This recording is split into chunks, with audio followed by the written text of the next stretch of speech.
Banyak pertanyaan dari teman-teman media pada waktu mediasi itu, bahkan sampai hari ini banyak orang yang juga bertanya ke kami misalnya begitu ya, bagaimana atas niatnya S yang dia juga bersedia untuk co-parenting kan begitu ya. Mungkin sebagian dari teman-teman yang hadir di sini juga waktu itu pernah bertanya kan, Bang bagaimana nih atas niatnya S yang mau co-parenting. Nah, saya hanya ingin menjelaskan ya untuk menyamakan persepsi dan definisi tentang co-parenting yang dia maksud dengan co-parenting yang kami maksud kan begitu.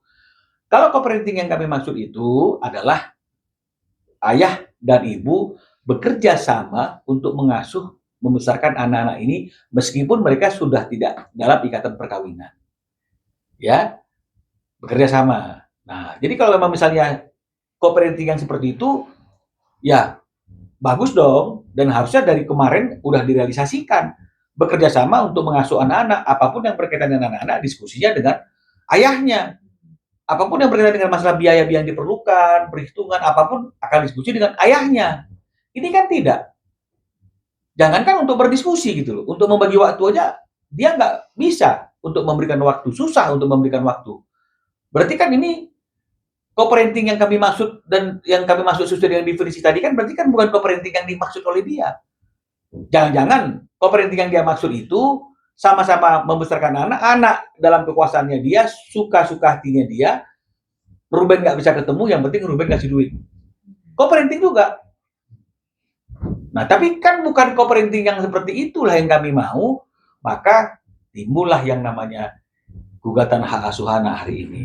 Nah, jadi inilah yang kami maksudkan dari itu, karena dia kan yang pertama kali menyuarakan, saya mau kok kalau misalnya dalam anak-anak ini kita co-parenting gitu misalnya. Nah, kami hanya ingin menyamakan definisi dan persepsi co-parenting yang dia maksud apakah co-parenting yang seperti yang kami maksud ya, membesarkan anak-anak secara bersama-sama meskipun sudah tidak terikat dalam ikatan perkawinan.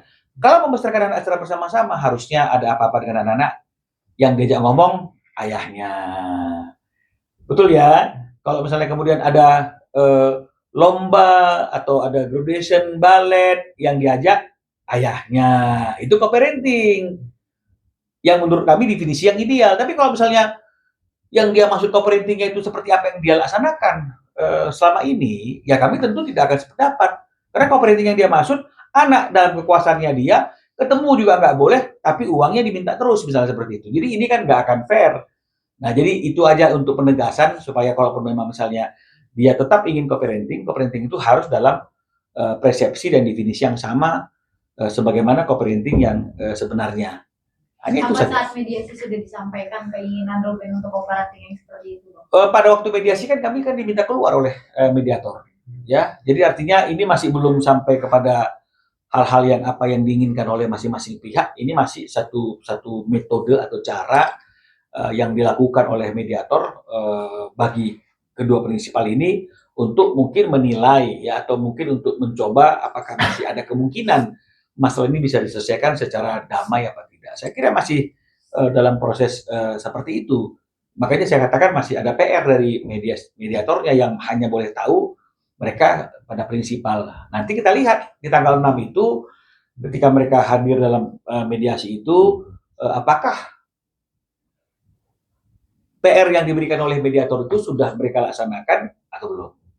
Tapi Bang berarti untuk co-parenting selanjutnya Ruben nggak bakalan mau ya Bang, karena kapok gitu dari yang sudah berjalan. Satu, kalau co-parentingnya itu seperti co-parenting yang selama ini tentu kan nggak mau dong Rubennya. Ya, harus co-parenting yang sama-sama uh, uh, uh, membesarkan mendidik anak-anak ini ya dan sudah ada pembagian waktu yang harusnya disepakati. Nah, tapi kalau kembali seperti yang semula, ya pasti Ruben nggak mau. Kalaupun misalnya kemudian dalam mediasi itu akhirnya ada suatu kesepakatan dan kalau kesepakatan itu hanya kesepakatan para prinsipal yang kemudian dibuat dalam bentuk akta vendading, ini juga kan juga mengkhawatirkan karena bisa-bisa saja ini nggak dijalankan gitu karena dulu juga nggak dijalankan kan gitu ya. Jadi inilah yang juga menjadi satu pertimbangan Ruben yang selalu menjadi diskusi panjang dengan kami sebagai kuasa hukum. Kalau untuk co-parenting ada syarat berarti ya Bang ya? Kenapa? diajukan nanti oleh pihak Ruben? Sebenarnya kan selama ini kan sudah Akta 39 itu kan sebenarnya sudah mencerminkan co-parenting. Anak diberikan hak asuhnya kepada ibu, kan begitu artinya. Tanpa mengurangi hak ayahnya untuk berkumpul selama 2 sampai 3 hari dalam 1 minggu, kan begitu artinya. Ibunya menyampaikan dan mendiskusikan apa saja yang menjadi kebutuhan anak-anak termasuk biayanya secara pasti. Ruben, orang yang akan bertanggung jawab atas biaya-biaya tersebut. Kan sebenarnya kan ini sama mencerminkan co-parenting. Tapi kenyataannya kan enggak. Anak-anak sama dia terus, dia mau suruh live TikTok ya live TikTok, dia mau suruh jualan malam, dilarang Ruben juga nggak mau didengerin. Kan begitu, uangnya juga seperti ini. Ujuk-ujuk ngomong-ngomong masalah Blackpink tiba-tiba muncul angka-angka, kan harusnya kan ada diskusi dulu. Ini kan nggak ada diskusi nih ya.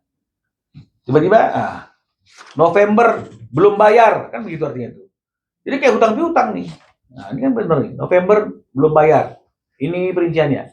Kan nggak begitu. Satu ayat 439 kan disampaikan dulu dan harusnya dikunci dong dari awal.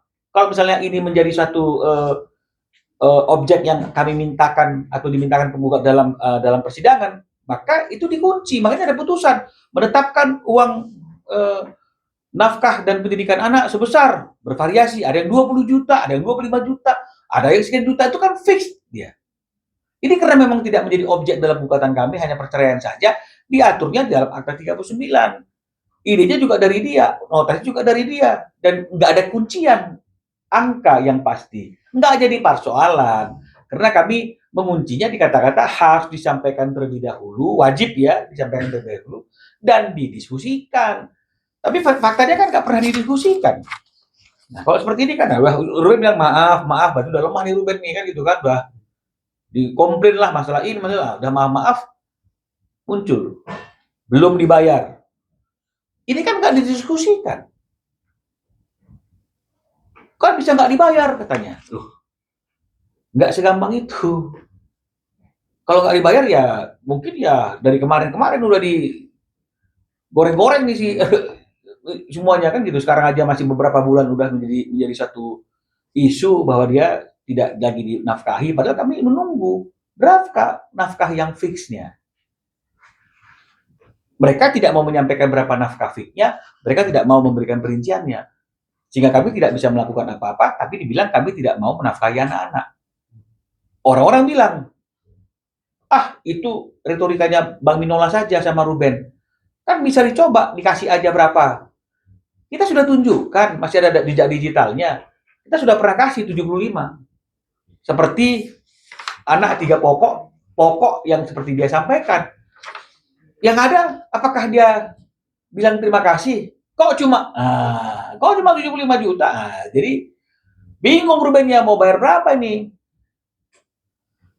Ditunggu dari dia, nggak pernah disampaikan. Tapi keluar mengatakan saya sudah tidak dinafkahi. Nah, yang inilah yang harusnya jangan dibesar-besarkan karena poinnya kan sebenarnya cuma Ruben, ayo dong bagi waktunya anak-anak untuk berkumpul bersama dengan saya, karena saya kan juga mau ada quality time gitu, seperti kamu dengan anak-anak bertiga jalannya, atau mungkin kadang-kadang berempat, atau sama adiknya, atau kemudian mungkin ya rame-rame dengan teman S-nya, teman S Gio misalnya kan, si G misalnya.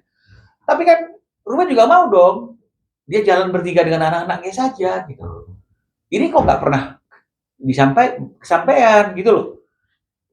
Jadi inilah yang menjadi persoalan, tapi kemudian jadi melebar kemana-mana. Oke, Bang Irwa, ini kan posisinya yang sedang viral ini kan postingan Koruben tentang terkait statement dari kuasa hukum S ya yang ini loh Bang, yang sangat menjauhi ayah dan membenci ayah. Mungkin Abang menanggapi seperti apa? Iya, jadi kan artinya kan pernyataannya itu lebih kurang kalau ibunya dipojok-pojokkan, di framing, dibolak-balik, katanya kayak lagu bolak-balik itu faktanya. Ibunya bisa sedih, dan ketika ibunya sedih, maka anak-anak bisa membenci orang yang membuat ibunya sedih dan dipojokkan. Kan itulah kira-kira lebih kurang kutipannya. Ya kalau ada kurang lebihnya mohon maaf lah. Ya nggak mungkin bisa saya duplikasi omongannya. Nah, Inilah yang Ruben ingin jelaskan dalam postingannya. Dia sampaikan ke saya tanya, "Ini kenapa kamu bikin kayak begitu, Ben?" Lama saya berpikir banget. Berulang-ulang saya lihat, lama-lama saya kok berpikir ini harus saya suarakan isi hati saya gitu. Kenapa? Seperti yang saya sudah sampaikan, yang pertama, kenapa ketika momentum mereka merasa ibunya dipojokkan, padahal yang dilakukan oleh Ruben meluruskan dan membuka fakta yang sebenarnya, itu bisa membuat ibunya menangis, dan ketika ibunya menangis dan merasa dipojokkan, anak-anak bisa tidak sayang lagi sama orang yang memojokkan. Itu kan peristiwa Juli 2026. Lalu bagaimana peristiwa-peristiwa yang sebelum Juli 2026 ketika ayahnya ditertawa-tawain dalam live TikTok, berjamaah lagi mentertawainya, kan begitu kan? Yang ada di live TikTok itu misalnya. Dikatain cong, dikatain jing, dibilang pengecut, macam-macam lah. Nah, ketika itu terjadi momentum itu, apakah anak-anak juga tidak merasa sedih? Banyak lagi digital yang lain ketika Ruben dipojokkan dan dilecehkan oleh banyak orang. Sebagai ayah anak-anak itu, apakah ketika ayah anak-anak ini dilecehkan seperti itu, anak-anak nggak merasa sedih? Nggak mungkin anak-anak nggak sedih. Kalau dia tahu ayahnya diperlakukan seperti itu. Kecuali satu hal, anak-anak tidak tahu hal itu terjadi. Jadi anak-anak hanya diberi informasi sepihak yang nggak berimbang. Hanya informasi ibunya teraniaya. Ya wajar lah kalau misalnya kemudian anak-anak itu merasa tidak dekat lagi sama ayahnya. Dan ini menjadi senjata. Tanya anaknya, pasti nggak akan mau ketemu sama ayahnya, pasti nangis. Berarti kan dia sudah yakin sekali. Nah, itu yang mau disampaikan oleh Ruben, dan kemudian Ruben juga ingin mengatakan, saya tahu anak saya, kan Ruben bilang seperti itu. Karena dia ayahnya. Jadi maksudnya, tolong jangan ada orang-orang yang tidak punya hubungan darah dengan anak-anak ini, bukan ayah kandung juga, dan baru mengenal anak-anak ini beberapa tahun belakangan ini, ya, tapi sudah merasa paling tahu kebutuhan anak-anak ini dan paling tahu dan mengenal karakter anak-anak ini. Ini yang Ruben mau sampaikan. Karena bagaimanapun juga Ruben adalah ayah kandungnya gitu loh. Jadi jangan lu pakai kalimat-kalimat yang seolah-olah kamu lebih paham tentang anakku daripada aku sebagai ayahnya.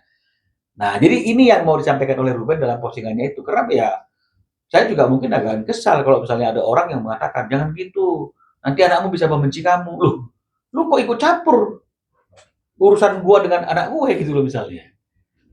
Jadi mungkin itu yang ingin diungkapkan oleh Ruben dalam postingannya terkait dengan masalah pernyataan itu.